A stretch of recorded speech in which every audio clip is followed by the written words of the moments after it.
ఇక జనగామ జిల్లా ఎమ్మెల్యే కడియం శ్రీహరిపై పోచంపల్లి శ్రీనివాసరెడ్డి విమర్శనాస్త్రాలు సంధించారు. కడియం శ్రీహరి కూతురి రాజకీయ భవిష్యత్తు కోసం పార్టీ మారిన చరిత్రహీనుడంటూ ఫైర్ అయ్యారు. కాంగ్రెస్ పార్టీకి అమ్ముడు పోయి ఆత్మాభిమానాన్ని చంపుకున్నారని అన్నారు.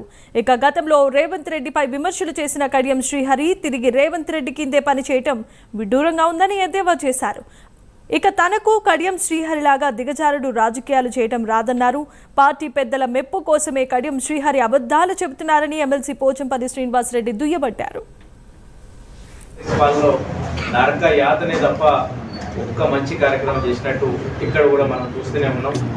రేవంత్ రెడ్డి సర్కారు తిట్టినన్ని తిట్లు నాకు తెలిసి ఏ ప్రభుత్వాన్ని కూడా తిట్టినట్టు సందర్భాలు లేవు. రైతులను మోసం చేసినటువంటి సర్కార్ ఏదైనా ఉంది అంటే రేవంత్ రెడ్డి సర్కార్.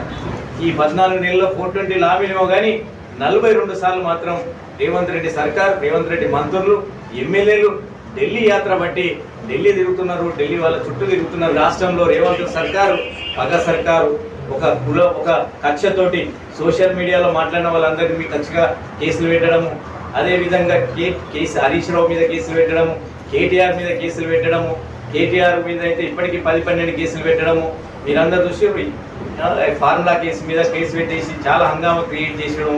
అదేవిధంగా హరీష్ రావు మీద 450 కేసులు పెట్టి అన్ని కూడా కేసులు పెడితే ఏ కేసు కూడా ఎవరు భయపడటం లేరు. అక్కడ రేవంత్ రెడ్డి సర్కార్ తుగ్లక్ పాలన చేస్తే ఇక్కడ స్టేషన్ గన్పూర్లో మరొక తుగ్లక్ తయారై ఒక రాక్షస పాలన, స్టేషన్ గన్పూర్లో కూడా రాక్షస పాలన.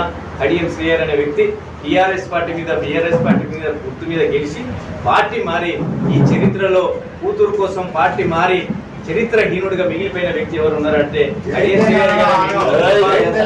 ఇంకా ఎవరు మిగిలరు.